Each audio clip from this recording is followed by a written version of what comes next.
Hello, Zeteo here. Today we're looking at a match between Blodir and Stardom. This is Zeteo'sSpeedAnalysis.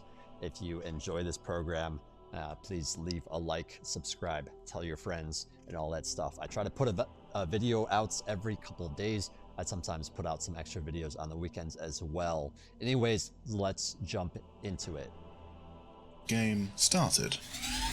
All right, so at this bottom left-hand side, we got Stardom playing as our red Cortex player. And at the bottom right here, we have Blodir spawned as our blue Cortex player. These guys are quite high OS. Blodir, 59 OS. Nearly won the last Alpha Cup. The Alpha Cup is like the premier bar tournament for 1v1s. So very, very strong player here. And on the other side, we have, Stardom. Stardom being a 45 OS player. Not seen as quite as strong, but still a very strong player. I certainly can't take someone like Stardom. Maybe a little rusty at the same time. I haven't really seen Stardom play as much recently. Okay, sorry, just checking my things. Okay, cool. So yeah, this is Gasbag Grabens. I always want to say Grabens. I'm not 100% sure why, but it's Grabens. And on this map, wind is 4 to 16. You see a lot of winds unless wind dips down. Sometimes you see some early solars that get turned into winds later. There's some geos on this map as well that can certainly come into play. And then you got these clusters of 4 mexes, and they're all 2.1s on this, on your side as well. So, just a lot of metal going around on this map. A lot of stuff can happen. But typically, as the game progresses, you are fighting for this high ground here and the high ground on the opposite side, being rotationally symmetric. Because that is a lot of metal. If you're able to take one of those and keep it away from your opponent, you can certainly be in your favor. You know what? I forgot to set the speed. I'm just going to do that real quick. All right, so 1.5 times speed we can see here at the bottom. Yeah, here it is. 1.47. I mean, this is the simulation speed.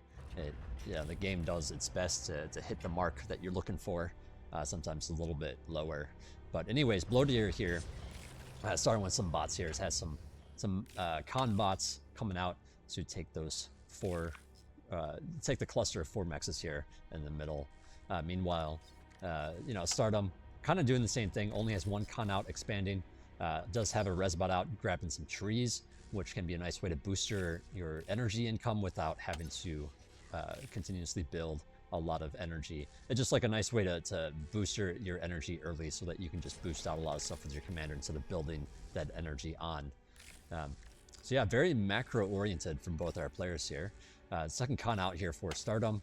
His commander's still at base. It's just doing some stuff like energy storage, getting out a couple of cons to help assist the lab as well. Meanwhile, Blodir sitting with his commander on the bot lab here.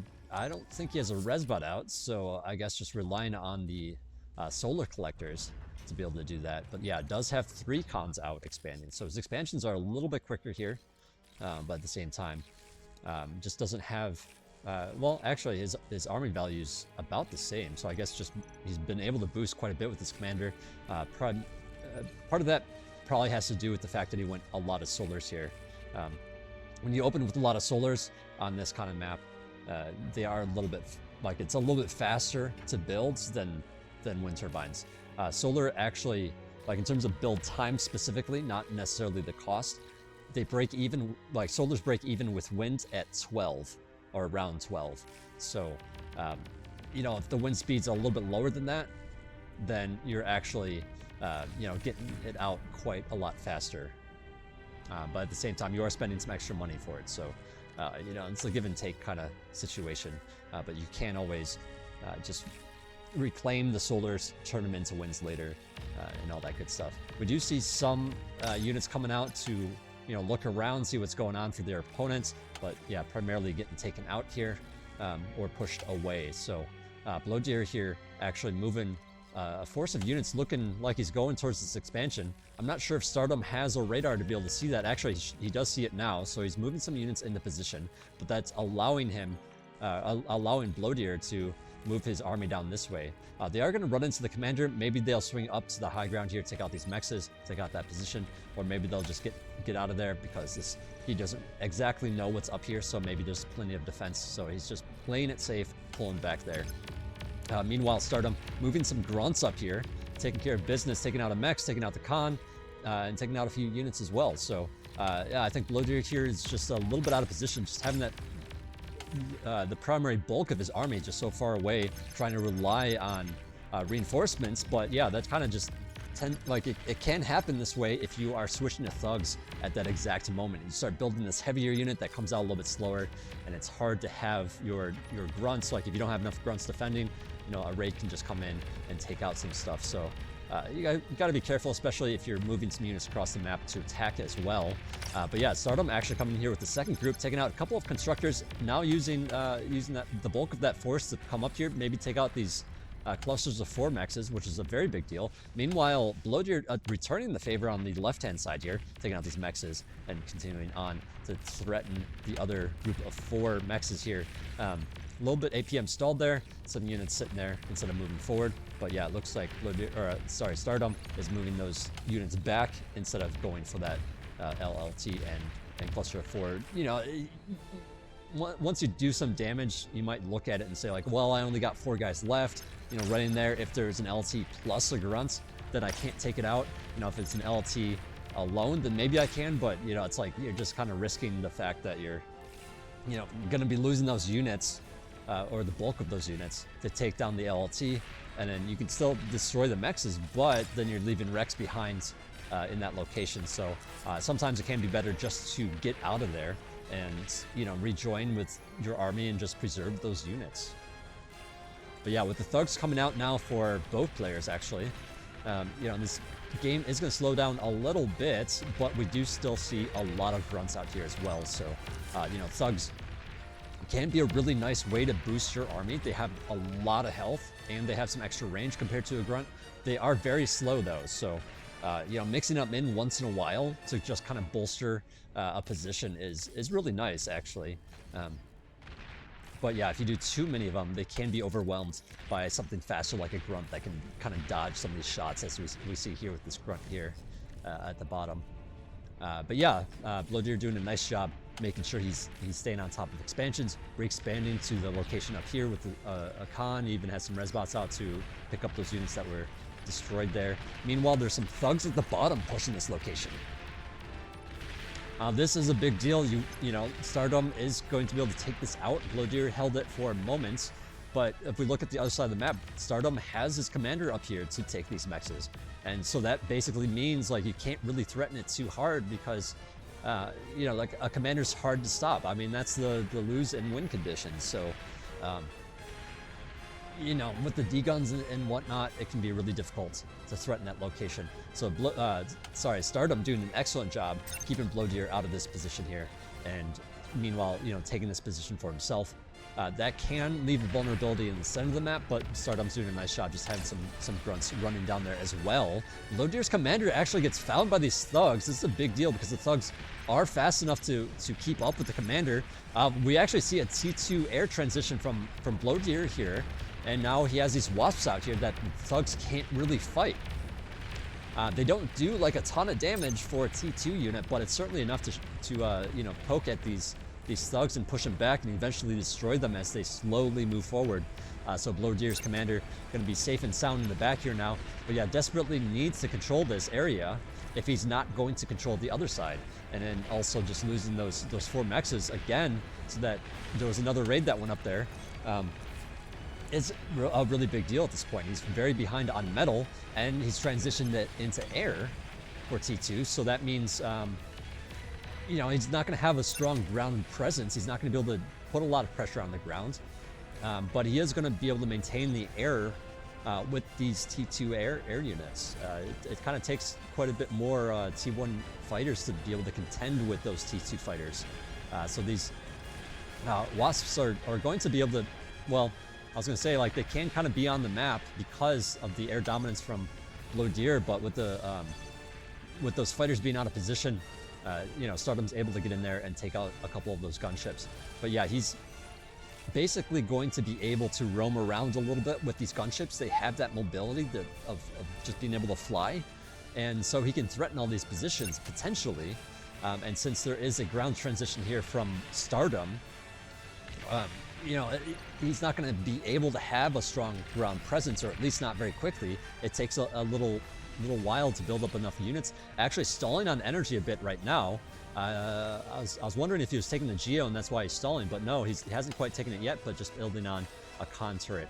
Meanwhile, over here, the Geo is being taken for Blodir with that T2 unit, and he's also going to be looking to build the lab eventually because he's going to need a ground presence at some point here. So I think he's going to be he's in a reasonable spot here, actually, despite losing all those mexes.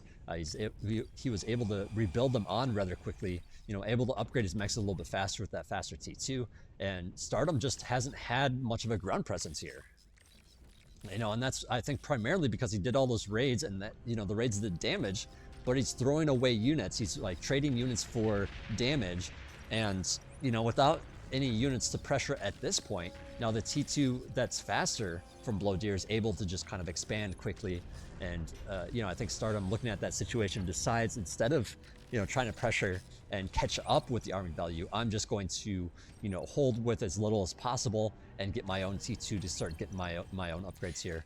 Also knowing that his opponent wins for an air T2 transition and is going to be a little bit behind in ground presence as well. So as long as he's like got enough anti-air to deal with stuff, he's going to be sitting okay as well for now. But yeah, it looks like Blodir just stepping forward, you know, looking around a little bit. Stardom actually full on metal at the moment. Oh, oops. He made a big mistake. So he got his T2 bot lab, right? And got some T2 stuff out, like these Twitchers, the T2, you know, constructor and all that. But then he got rid of the T2 lab, but didn't really, well, yeah, so he doesn't have enough storage to store the amount of metal he got back from reclaiming that lab. So he kind of lost some metal there. He accessed a bunch of metal because of that reclaim, because he does not have a metal storage to be able to store that extra metal. So a bit unfortunate. Stardom's going to be playing from a deficit at this point. You know, it's not really a small amount of metal either. Over 1,000 is pretty significant. But yeah, I mean, I guess as this game goes on, it's going to become less and less significant because T2 units are that expensive. Like one Banisher is 1,000 metals, so, you know, eventually not a big deal, but for right now, kind of a big deal. That's going to slow him down pretty drastically. But yeah, a bit of a skirmish here as the T2 units come out. Stardom just trying to pressure with all these fiends, just kind of doing the thing where he builds a Twitcher, and with that Twitcher, able to build some fiends and get rid of his lab. So, you know, applying some pressure, but fiends don't have the range. You know, these Sheldons are able to kind of just shell stuff from a distance. And so I think Stardom's just going to take maybe a little bit of extra damage. And yeah, I think, you know, it's going to become a little bit tricky for Stardom. You know, he's going to be forced back a little bit. Actually, he's making a move right now, trying to push forward, trying to get on top of these Sheldons. The Sheldons retreat. Okay, yeah, so the Sheldon's not able to do enough damage in time, and I guess there's enough fiends here to just be able to take out some stuff. A little bit of APM stall there as these units, you know, sat there for a moment and took a lot of extra damage. A little bit unfortunate from our Stardom player. Yeah, look at all this crazy, like, micro that Blodir's doing. He's got this T2 transport out. He's moving things like mammoths up to the front line. I mean, losing the transport, but I mean, it's kind of done its job. This mammoth now in position to be able to take out these units and maintain control of over this hill here. So quite a strong move. We do see this crazy like wall here from Blodir as well. So just trying to make sure that stuff can't just like run into his base from that angle.